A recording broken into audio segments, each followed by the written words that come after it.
There comes a moment in life when, despite all your efforts, affirmations, visualizations, and intentions, things simply do not flow.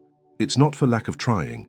You've read the books, practiced gratitude, tried to stay high vibe, but deep down, there's a quiet frustration rising.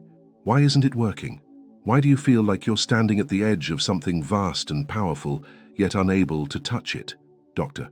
Joe Dispenza often speaks of how most people live their lives creating from memory instead of from possibility. You think you're manifesting a new future, but energetically, you're simply rehearsing the past. Your body, which he calls the unconscious mind, is addicted to a familiar emotional state, perhaps fear, doubt, unworthiness. And even when you're consciously asking for wealth or abundance, your energetic signal is broadcasting something very different. Napoleon Hill called this internal misalignment a betrayal of desire. To desire something without believing you can have it is to sabotage your own frequency. The universe doesn't respond to words, it responds to vibration. And right now, your vibration might be rooted not in prosperity, but in scarcity, guilt, or unresolved emotion.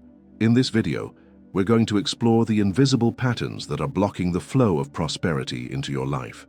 We'll uncover how your thoughts and emotions build the electromagnetic field that attracts or repels abundance. And finally, I'll guide you through a simple yet transformative technique that can unlock your energy and bring you back into harmony with the wealth that's already seeking you. The invisible block. What's really keeping prosperity away? It often begins in silence. Not the peaceful silence of early morning, but the heavy, unspoken stillness of someone who's trying everything and seeing nothing in return. There's no dramatic failure, just a slow erosion of hope, a quiet questioning. Why does it work for others but not for me? That inner whisper becomes the soundtrack to daily life. And in that stillness lies one of the most misunderstood and overlooked blocks to prosperity, the vibrational dissonance between desire and belief. Your conscious mind may be aligned with your goals. You say you want wealth, you feel ready, you repeat mantras of abundance.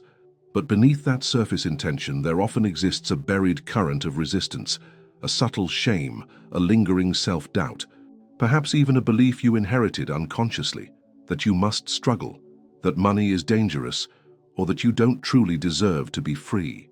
It's this energetic contradiction, the yes of the mind and the no of the nervous system, that broadcasts confusion into the field. Joe Dispenza refers to this as the incoherence between heart and brain. When you think one thing and feel another, you emit a fragmented signal to the quantum field, and the field responds accordingly, with fragmented results. What you receive is not what you desire, but what you most consistently embody. Prosperity is not just a thought, it is a state of being. When being and wanting are at war, the outcome is always delay, disorder, or disappointment.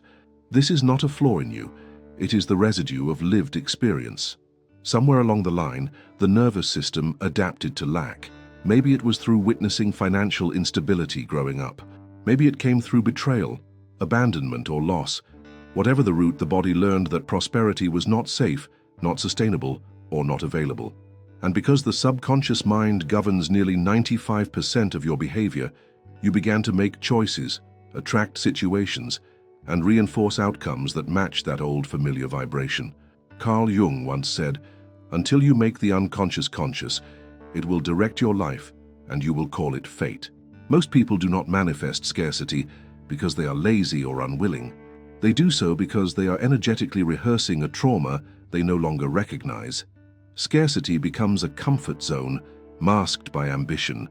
You may be chasing abundance on the outside, while subconsciously aligning with limitation on the inside. There's also a collective element to this. We are not just individuals, we are part of a vibrational ecosystem. And in this ecosystem, wealth is often distorted. It's either idolized or demonized. You're told to want it, but not too much, to pursue it, but with humility, to receive it, but always with guilt. These contradictory messages form a kind of emotional smog. The more you try to see clearly, the more confused you become. You may begin to spiritualize your stagnation, believing that your lessons are to endure lack rather than transmute it. But nothing in nature hoards, and nothing divine glorifies suffering as a permanent state. In this fog, you may adopt the mask of positivity. You try to vibrate high, think good thoughts, do your vision board. But if you're doing these things from a place of fear, fear that you won't manifest, fear that you're falling behind, it only adds tension to your field. True alignment is not manufactured. It's remembered. It's the natural byproduct of safety, trust, and internal congruence. And this is the silent block. The body doesn't feel safe receiving more. Not because you don't want more, but because somewhere inside, more equals risk. Risk of exposure, risk of judgment, risk of loss.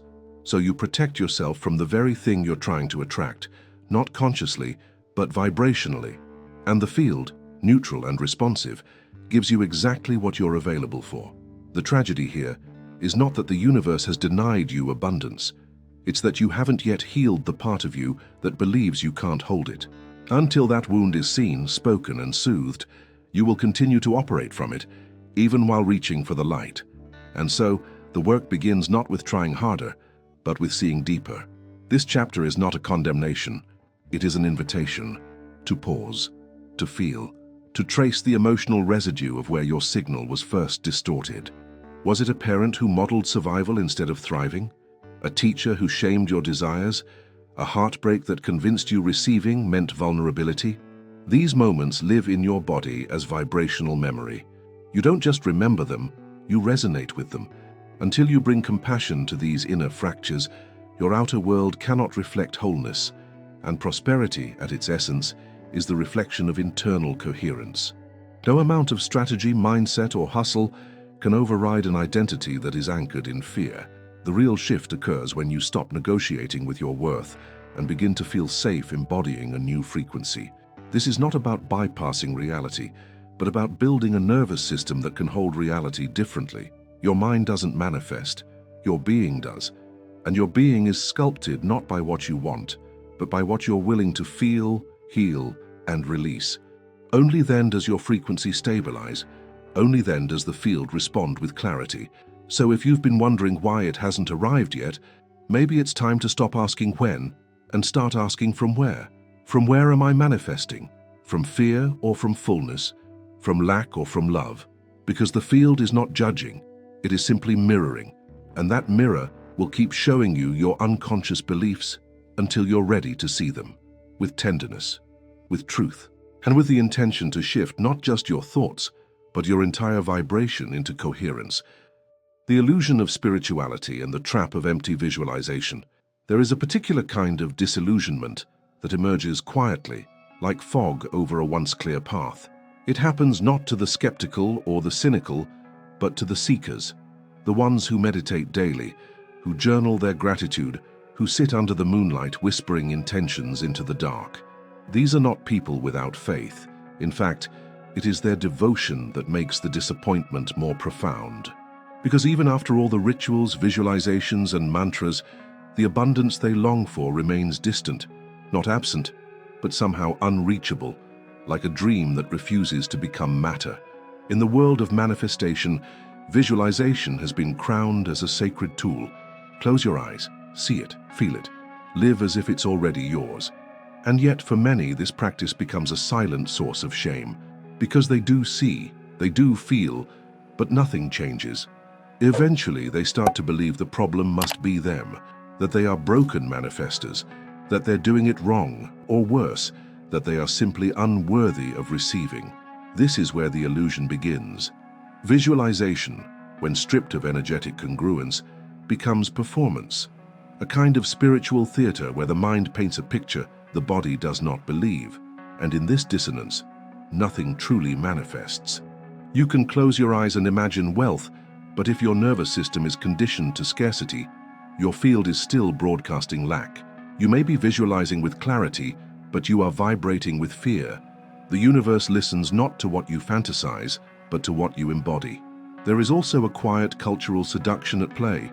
In the age of curated spirituality, we are taught to prioritize appearance over alignment, to light candles and speak affirmations without first sitting with the deeper truths underneath. We are taught to manifest joy while bypassing grief, to declare abundance while suppressing the very wounds that keep abundance away. And so, spirituality becomes aesthetic, a sequence of beautiful acts lacking energetic roots. Dr. Joe Vitale has spoken about this distortion, the idea that the law of attraction works like a vending machine. Insert a thought, receive a reward. But consciousness does not function on demand. The law of attraction is not activated by your fantasies, it is animated by your frequency, and your frequency is not static. It is shaped by your beliefs, your emotions, your trauma, and your capacity to feel safe in your own skin. This is where so many fall into the trap. They visualize a life they are afraid to live. They see wealth, but deep down equate wealth with responsibility, judgment, or isolation. They imagine love but carry a fear of intimacy.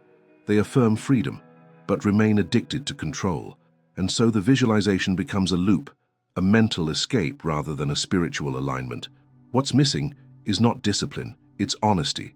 Most people are not failing to manifest because they lack vision. They are failing because they are unwilling to feel the parts of themselves that were abandoned, to feel the unworthiness inherited through generations, to feel the shame that taught them it was safer to want quietly than to receive loudly. Visualization without emotional integration is like building a home on unstable soil. It may look beautiful, but it cannot hold the weight of your becoming. There is also a misconception that visualization is the final act, that once you can see it, it must arrive. But real manifestation is not about daydreaming, it's about embodiment. The images you hold must be married to the identity you cultivate. Otherwise, you remain in fantasy, yearning for a version of life your system doesn't believe is possible. You cannot think your way into abundance. You must live your way into it, through small acts of congruence, through rituals that ground your intention, through choices that match the vision, not just admire it. This is not a call to abandon visualization, it is a call to deepen it, to make it sacred again, to use it not as a wish, but as a rehearsal for alignment. When you visualize, let it be from a place of connection, not desperation. Let it arise from a heart that has sat with its pain, not escaped it. Let it be a declaration of what you are ready to become, not a disguise for what you still fear to face. There is a vast difference between picturing wealth and feeling safe receiving it, between imagining love and being open enough to hold it, between saying, "I am abundant," and actually believing it in the silence of your own nervous system. And the bridge between these states is not repetition, it is reconciliation with your past, with your inner child, with your fragmented self who still believes lack is home. You cannot manifest what you do not believe you are worthy of, and you cannot fake worthiness through positive thinking. It must be remembered, felt, rooted in your bones. And this remembering begins when you stop performing spirituality and start practicing intimacy with yourself, with your truth, with your pain. So if your visualizations have begun to feel hollow, it is not because they're wrong, it is because they are asking to go deeper. They are asking you to stop creating from the surface of your desires and start creating from the depth of your truth. Real abundance is not about convincing the universe to give you more, it's about learning to receive what you've been resisting within. And perhaps the most profound act of manifestation is not seeing something new, but finally seeing yourself as worthy of the life you've always imagined. The quantum mistake. You want wealth, but your frequency still vibrates scarcity. There is a fundamental misunderstanding in the modern pursuit of abundance, a quiet error that rarely announces itself with clarity, yet quietly shapes everything. It is the assumption that desire alone is enough, that to want something deeply, to ask for it with intention and focus, is the same as being ready to receive it. But in the quantum realm, where intention meets vibration, this is not true. The field responds not to the loudness of your desire, but to the consistency of your frequency. And that is where most people unknowingly collapse their own manifestations. You can desire wealth with all your heart. You can light candles, write affirmations, build vision boards, and speak your dreams aloud every morning. But if the vibrational foundation beneath those rituals is built on fear, anxiety, or a story of never having enough, then your signal to the field is not prosperity, it is lack. You are not vibrating the reality you want to step into. You are vibrating the fear that you won't. This is the quantum mistake. Joe Dispenza teaches that the quantum field is a mirror, not a judge. It reflects back not what we want, but what we are. The frequency you carry, through your emotions, your nervous system, your unconscious patterns, is your order to the universe. And most people, though they speak abundance, live scarcity, not just financially, but emotionally. They don't trust life. They don't feel safe relaxing. They live on alert, always bracing for disappointment, betrayal, or failure. That emotional state is what gets sent into the field over and over again, and the field obliges. This disconnect isn't intentional. It's protective. When someone has spent years, maybe decades, surviving trauma, instability, or emotional absence, the body becomes conditioned to expect disappointment. This expectation becomes familiar, safe even. So when abundance tries to enter, it feels foreign, it feels suspicious. And because the nervous system prioritizes safety over expansion, it shuts the door. Not as punishment, but as self-preservation. It's not that you don't want more. It's that your body doesn't yet believe it's safe to have more. And no affirmation can override that truth unless it's accompanied by a deeper recalibration of the self. This is what Neville Goddard meant when he said, "You must feel the wish fulfilled. Not think it, not hope for it, but feel it, fully, as if it were already so." That feeling of having, of being, of already living the reality you seek, is what aligns your vibration with your desire. And yet, most people do the opposite. They feel the absence of the wish, not its fulfillment. They visualize abundance while embodying worry. They imagine wealth while repeating internal stories of loss. This is not your fault. It is the result of an inherited system, cultural, familial, emotional, that taught you that scarcity was truth, and anything beyond that was fantasy. You were not taught to trust in your own capacity to receive without struggle. You were taught to earn love, to prove worth, to expect things to be hard. And so when you hear that abundance is your birthright, it sounds beautiful but distant, like a song you love but don't know how to sing. That gap between what you long for and what you believe is where most frequencies collapse. You may say, "I am abundant," but your inner child might still believe love must be earned through sacrifice. You may dream of financial freedom, but a part of you fears becoming visible, judged, or envied. These contradictions dilute your signal, scattering your energy between longing and fear. The quantum field responds to coherence. It responds to clarity. And clarity cannot exist where inner conflict is still running the show. To shift this, you must understand that abundance is not just an external condition. It is a vibrational identity. You do not attract prosperity. You remember yourself as already prosperous. And then you make micro-decisions from that place. You speak differently. You walk differently. You rest differently. You make choices that are no longer rooted in desperation or need, but in alignment. This is not about pretending. It's about practicing a new internal state until it becomes more familiar than the old one. It's about sitting with your fear and saying, "I see you, but you no longer get to lead."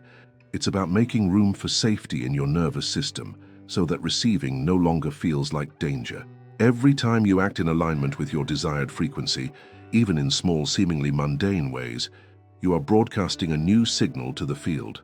Every time you spend money with trust instead of fear, every time you pause and breathe instead of rushing into survival, every time you embody gratitude without condition, you are shifting your timeline, not metaphorically, but energetically. Scarcity isn't just a lack of money, it's a lack of presence, a lack of breath, a lack of self-trust. And wealth in its truest form is the opposite. It is safety, it is spaciousness. It is the ability to relax into the now without negotiating your worth with your productivity or performance. There is no quantum trick. There is only coherence. When your mind, body, emotions, and energy begin to align toward a single state of being, the universe cannot help but respond. It is not personal. It is principle. So if you've been longing for wealth but still vibrating scarcity, the invitation is not to try harder. It is to soften, to listen, to find the parts of you that still believe they must chase love, prove value, or earn rest, and to remind them, gently, consistently, that abundance is not something you catch. It is something you return to when you remember who you were before fear became your frequency. The energetic reprogramming technique to unlock abundance.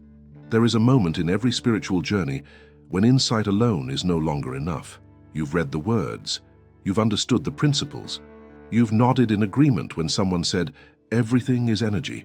And yet the same patterns seem to repeat. The same scarcity creeps in, the same emotional walls reappear. It is here, between knowing and becoming, that the true work of energetic reprogramming begins. To unlock abundance is not to demand more from the universe, but to prepare your system to receive what it already holds. The universe is not withholding anything. It is responding. And what it responds to is not what you say you want, but what you consistently signal through your state of being. This state is not constructed by thought alone. It is encoded into the way you breathe, the way you react, the way you hold your posture when no one is watching. The human body, as Dr. Joe Dispenza often teaches, is a record of the past. If you wake up and begin your day rehearsing the emotions of fear, guilt, or unworthiness, you are biologically re-entering the version of yourself that learned to survive without abundance. That version was necessary once. It carried you through trauma, through instability, through the moments you couldn't yet process. But now it's time to thank it and step into a new identity. And that step does not begin in the mind. It begins in the frequency. Energetic reprogramming is not a technique in the traditional sense. It is a ritual of remembrance. It is the practice of shifting your emotional baseline from contraction to coherence, from lack to presence, from protection to openness. The most profound transformations occur not through struggle, but through safety. When the body feels safe, it relaxes, and when it relaxes, it receives. One of the simplest yet most profound tools for this shift is somatic anchoring. Not an intellectual affirmation, but a physical signal of safety. It begins by slowing down, by placing your hand on your heart, closing your eyes, and breathing into a space of neutrality, not trying to force gratitude or joy, simply letting go of urgency. In this neutral space, the body can begin to unlearn its habitual panic. It can begin to trust a new vibration. In this state, bring to mind a version of yourself that has already received what you're asking for, not from fantasy, but from familiarity. What does it feel like to have more than enough? Not just financially, but energetically. What does your body feel like when it's no longer in survival? How do you walk, speak, decide, love, give? Let these sensations root into your cells, not as a temporary escape, but as a new home base. Return to this state daily, even if only for a few minutes. Not as performance, but as nourishment. This practice, repeated consistently, begins to rewire your baseline. It teaches the nervous system that safety is not in vigilance, but in openness. It teaches the field that you are no longer broadcasting fear. And as your signal becomes coherent, your life responds in kind, not through magical events, but through aligned opportunities that begin to feel inexplicably natural. Another layer of this reprogramming is language. Words are not just sounds, they are spells. The way you speak about money, time, your worth, and your future is not casual. It is directive. Begin to notice the phrases that subtly reinforce scarcity. I can't afford that. That's too much. I'm not ready. These are not observations. They are instructions to your subconscious. They reaffirm an identity of limitation. Replace them not with hollow positivity, but with expansive truth. I'm choosing to invest differently right now. That's not a priority at this moment. These shifts may seem small, but vibrationally they are seismic. Equally important is the energy of expectation. When you ask for abundance and then immediately begin to scan for proof, you collapse the field. You signal to the universe that you don't yet trust it to deliver. This urgency repels. The most powerful energy you can hold is relaxed expectation, not passivity, but faith. The knowing that what you seek is already in motion, and your job is to remain available for it, not to chase it. Greg Braden describes this as the power of feeling-based prayer. You don't pray for rain, you feel rain. You don't beg for abundance. You embody the version of yourself who already lives in alignment with it. This isn't about pretending, it's about activating a sensory memory that exists within your spiritual DNA. You are not fabricating a new reality. You are remembering one that was buried beneath trauma, conditioning, and fear. Abundance is not reserved for the few. It is encoded into the rhythm of nature, and you are part of that rhythm. Trees do not hoard oxygen. Rivers do not withhold flow. The universe does not ration possibility. What separates those who receive from those who repeat old cycles is not luck, it is regulation. Regulation of emotion, of breath, of thought, of energy. And so if you find yourself returning to scarcity, despite your best efforts, know this. The problem is not your lack of clarity, commitment, or desire. The problem is that your body still associates expansion with threat. Your work, then, is not to push harder, but to create an inner ecosystem where abundance feels safe to stay. This is the true energetic reprogramming, not a technique to control outcomes, but a devotion to becoming the version of yourself who can hold what's already on the way, not with grasping hands, but with open palms, not with desperate prayer, but with quiet readiness. When this shift occurs, subtle at first, then unmistakable, you begin to notice a new current in your life. Conversations change, doors open, resistance softens, and most importantly, your sense of self transforms. You stop chasing prosperity and start living as the field through which it flows, not by magic, but by remembering that you were never separate from it in the first place. There's a point in every journey of transformation when the soul pauses, not because it's uncertain, but because it recognizes the gravity of the threshold it is about to cross. You may have arrived at this video seeking answers, why the wealth hasn't come, why your efforts to manifest feel like whispers lost in the wind. But perhaps what you've truly been searching for is not money, not success, not even abundance. What you've been seeking is alignment, the feeling of being at home within yourself, the peace of no longer negotiating with life for your own worth. Prosperity is not a reward, it is a mirror, and now you are beginning to polish that mirror, not with force, but with remembrance. You're remembering that the universe doesn't operate on performance, but on coherence, that wealth is not earned through proving yourself, but through returning to the truth that you are already whole, already enough, already ready. As Joe Dispenza reminds us, your personal reality is a reflection of your personality. When your thoughts, emotions, and energy come into harmony, your external world becomes an echo of your internal state. That shift doesn't begin with a lottery ticket or a business idea. It begins with presence, with how you breathe when you open your bank app, with how you speak to yourself after a setback, with how you hold the silence before a decision. You're not late. You're not broken. You're not behind. You are precisely where you need to be to remember what's always been yours. This isn't the end of your journey. It's the unraveling of everything you were never meant to carry. So let the past go. Let the noise fade. Let the signal clear. And from this place of stillness, listen closely. Prosperity is not coming. It's already here, waiting for you to feel safe enough to receive it. Before you leave this moment behind, ask yourself with honesty, what would shift in your life if you finally stopped resisting what you deserve? Let that question echo through you. Let it stay with you longer than this video does. If this message resonated, if something opened in you, I invite you to stay on this path with us. Subscribe to the channel, not for more content, but for deeper connection, more moments like this, and a place where your transformation is honored. And now continue watching the next video on your screen. It was chosen to meet you right where you are, and to take you exactly where you're ready to go. Your journey is not over. In fact, it may have just begun.